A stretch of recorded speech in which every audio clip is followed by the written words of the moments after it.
आपने जो उपलब्धि हासिल की, क्योंकि एक्चुअल में ये 70, 97, 98, 99 मार्क्स सारे सब्जेक्ट मिलाना बहुत डिफिकल्ट होता है। तो आपने ये जो मुकाम हासिल किया इसके लिए आपके आपकी मम्मी को, जितने परिवार की फैमिली है, सबको मुबारकबाद, बहुत सारी मुबारकबाद, ढेर सारी शुभकामनाएँ। और मैं ये विनती करता हूँ अल्लाह से, भगवान से कि आप आगे बढ़े, उज्जवल भविष्य की कामना करता हूँ। और मैं आपसे कुछ जानना चाहता हूँ कि आपका क्या शेड्यूल था, क्या पढ़ने का भी कैसा शेड्यूल, कि एक वन डे में कितना आवर्स पढ़ते थे? 7 से 8 घंटा पढ़ते थे। 7-8 घंटा पढ़ते थे। तो इसमें क्या आपका रिवीजन का क्या शेड्यूल था? जैसे सब्जेक्ट होता है, मान लीजिए आप पढ़ें फिजिक्स आज पढ़ाएँ सर, तो समझ ये लाइन साइंस पढ़ाएँ सर, ठीक है, साइंस पढ़ाएँ तो साइंस जो आज लिखाएंगे क्लास में उसको कवर करने का क्या शेड्यूल था? जैसे वहाँ से लिखा दिए साइंस मैथ भी पढ़ाए, पर डे 2 सब्जेक्ट पढ़ाते हैं हमको लगता है, ऐसा ही है ना, साइंस और मैथ है ना? हाँ, तो 2 सब्जेक्ट पढ़ाएँ, तो 2 सब्जेक्ट पढ़ाएँ तो आपको रिवीजन भी करना है या उसको याद भी करना है ना? तो ऐसा क्या शेड्यूल था, मतलब कि कैसे इसको कवर करते थे? हम सब दिन सब सब्जेक्ट पढ़ते थे, टाइम टू टाइम, जैसे रूटीन बनाए हुए थे कि सुबह में जैसे दिन में मैथ पढ़ना है तो रात में सब्जेक्ट, और वैसे करके पढ़ते थे।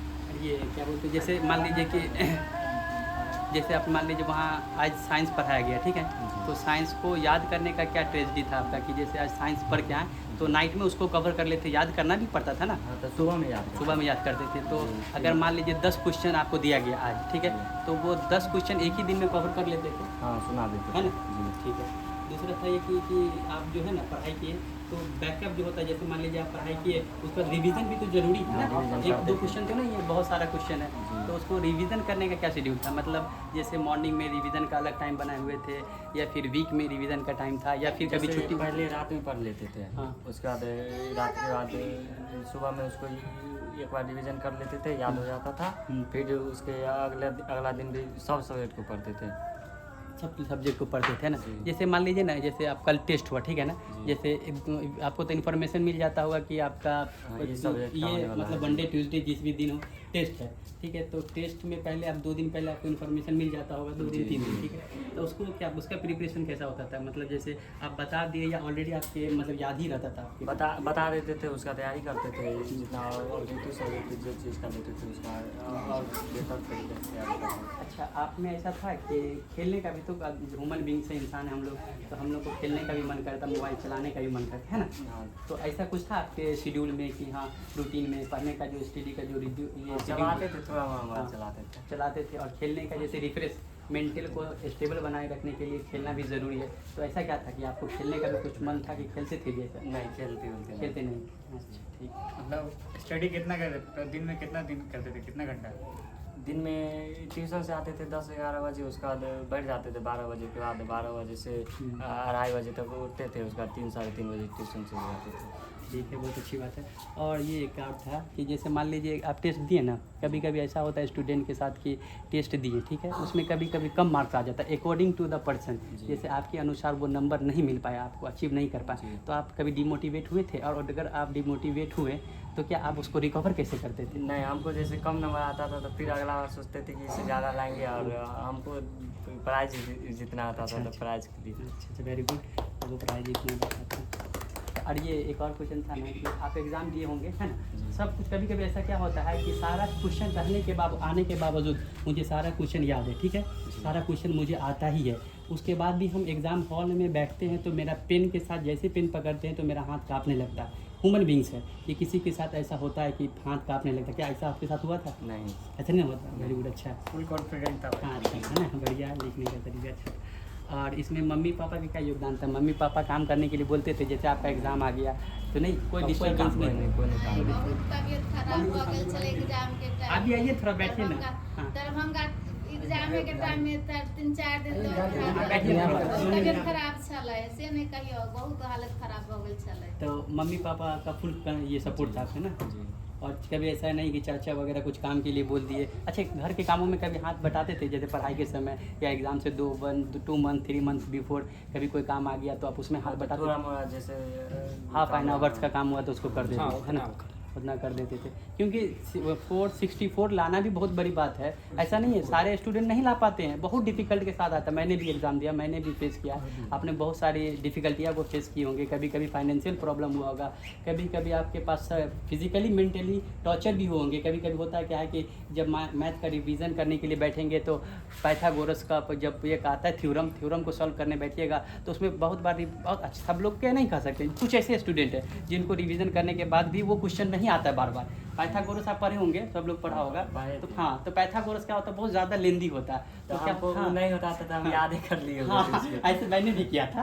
तो क्या होता था कि पाइथागोरस एक बहुत बड़ा था, और क्या उसमें 12 क्वेश्चन लगभग ऐसा रहता है ना, 12-13 रहता है। तो उसमें तो एक आता है 2, अभी तो पता नहीं क्या है। तो उसको क्या होता है सॉल्व करने में ना, सॉल्व करते रहिएगा तो करते करते जहाँ तक नीचे जाएगा ऊपर वाला भूल जाएगा। जी। तो ऐसा होता है। तो पाइथागोरस तो ऐसा होता है। तो पाइथागोरस आप किए थे कि नहीं ऐसा था कुछ? हाँ, इस बार आया था एग्जाम में तो हम उसको याद किए हुए थे या वो जाके वहीं लिख दिए थे। हाँ, तो ये पाइथागोरस में क्या होता है, जैसे इस तरीके का कुछ क्रिटिकल क्वेश्चन होता है ना, तो क्रिटिकल क्वेश्चन, हाँ, तो क्रिटिकल क्वेश्चन होता है। इसमें क्या होता है कि मेंटली थोड़ा टॉर्चर हो जाता है, लोग बार बार बोरिंग जैसा फील हो जाता है। ये सब को कैसे हैंडल किया था? ऐसा किए थे कि आप कुछ ऐसा इग्नोर भी कर दिए थे कि नहीं, ऐसा नहीं, अगर जो ज़्यादा लेंदी है या टाइम टेकन है तो उसको इसके बदले कोई दूसरा क्वेश्चन कवर कर लेंगे, ऐसा कुछ प्लान था? नहीं तो दूसरा क्वेश्चन बनाना चाहते थे तो नहीं था बनने वाला, तो हम उसी को बना दिए। ये बताओ कि डिवीजन करके गए थे ना यहाँ से, तो याद था तो उसको बना दिए थे। पूछ लो कि क्या आपको हाँ, तो मैं भी पूछता हूँ, ठीक है। और दूसरा चीज़ क्या था कि जैसे मान लीजिए आपने एग्ज़ाम दे दिया, ठीक है ना, तो एग्ज़ाम देने के बाद आप कुछ ऐसा ना, जैसे 464 आपका नंबर है, ठीक है, और बिहार स्टेट टॉपर है 492, है ना। जी। तो इसमें आपको लगा कहीं ना कहीं कि मेरे को और क्या इम्प्रूवमेंट करना चाहिए था कि हम और उसको अचीव कर पाते, ऐसा कुछ लगा आपको? ऐसा जी, संस्कृत में मेरा नंबर जैसे 89 आया, उसमें और मेहनत करना था और लाते हैं। और मेरा 7 का ऑब्जेक्टिव टोटल गलती हो गया था, उसको अगर कवर कर देते तो और बढ़ जाता नहीं। अच्छा, हाँ, क्योंकि अच्छा ठीक है। और अपने जो बच्चे आ रहे हैं, जो अपकमिंग एग्ज़ाम है उसमें कुछ बच्चे एग्ज़ाम देंगे, है ना, तो इन व्यूअर को क्या बताइएगा कि बच्चे को क्या ट्रेजेडी फॉलो करना चाहिए कि हाँ, सारे सब्जेक्ट में अच्छे से स्कोर कर पाए? आप भी बहुत अच्छा स्कोर किए, कोई शक शोभा वाली बात नहीं है, इसलिए तो मैं इतना दूर से आपको अप्रिशिएट करने के लिए आया हूँ। तो आपने भी बहुत अच्छा किया, लेकिन अगले जो बच्चे आएंगे उसको क्या आप बता सकते हैं अपनी तरफ से कि हाँ, इस सब्जेक्ट को ऐसे रिवीजन करें या इतना इसको शेड्यूल ऐसे बनाइए ताकि आप सारा चीज़ कवर करें? कुछ बताइएगा आपके अकॉर्डिंग कि बच्चे को क्या करना चाहिए? चलो आपके अकॉर्डिंग, जैसे आपने दे दिया तो आपको एक्सपीरियंस हो गया, तो आप अगर कोई बच्चा आएगा या आपका भाई भी जाएगा तो उसको कैसे बताएगा कि ये सब्जेक्ट पढ़ो या इतना टाइम टेकन लो या टाइम लो ताकि अच्छा स्कोर कर पाओ? सब सब्जेक्ट को बराबर ध्यान देना है, क्योंकि सब सब्जेक्ट पढ़ेंगे तभी नंबर 500 में सभी सब्जेक्ट का होगा नंबर। उसका सभी सब्जेक्ट का सब दिन डिवीजन और सभी सब्जेक्ट को टाइम के अनुसार पढ़ना है। जी, ठीक है। आपकी मम्मी थोड़ा बात कर लेकर आइए, मम्मी तो कर लीजिए। आइए ना मम्मी, बुलाइए थोड़ा सा, कुछ ऐसा ही पूछो नॉर्मल बात और क्या है। आपको कैसा लग रहा है कि आपके जो आपके भतीजा हैं या भाई? भतीजा। आपका भतीजा ने इतना 464 रैंक लाया, मार्क्स प्राप्त किए हैं, तो इसमें आपको कैसा खुशी महसूस हो रहा है? बहुत खुशी है। खुशी, अच्छा लग रहा है? हाँ। ठीक, तो आप क्या कहिएगा कि हाँ, मतलब आपके बच्चे ने जो मेहनत किया उसकी उपलब्धि उसको हासिल हो गई? हाँ, होगी ना। अच्छा, आपको अच्छा महसूस हो रहा है कि हाँ मेरे बच्चे ने अच्छा खुशी है। अच्छा, ठीक है। और आपके बच्चे जो है 2/4 एरिया होता है जो 5-6 पंचायत में आता है, 2/4, उसमें आपके बच्चे जो है ना 3 स्टेज का मैंने 1, 2 तो फर्स्ट सेकंड थर्ड टॉप 3 का जो है ना मैंने प्राइज़ रखा था। वो टॉप 3 में इनका नाम आया है। और मैं कॉल जो ये वेरिफिकेशन अभी चल रहा है ना, हाँ। ये वेरिफिकेशन कंप्लीट होने के बाद मैं कॉल करके इनके पापा को बता दूंगा कि आपका बच्चे का फर्स्ट पोजीशन आया या सेकंड आया या थर्ड आया है, तो इनको कंफर्मेशन हो जाएगा। उसके बाद मैं प्रोग्राम रखूँगा, तो इस प्रोग्राम में इसको कॉल करके बुलाऊँगा तो वहाँ सम्मानित किया जाएगा। ठीक है ना? ठीक।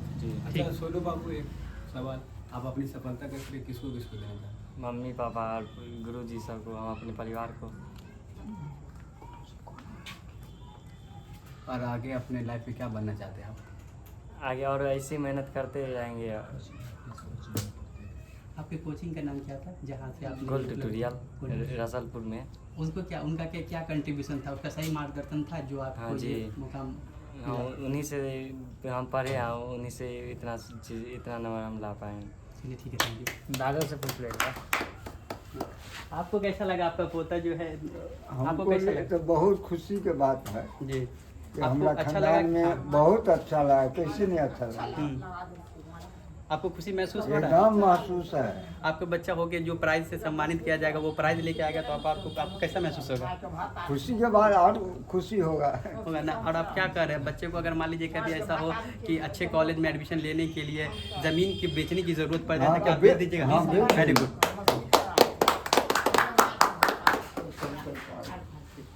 ठीक है, तो मिलते हैं।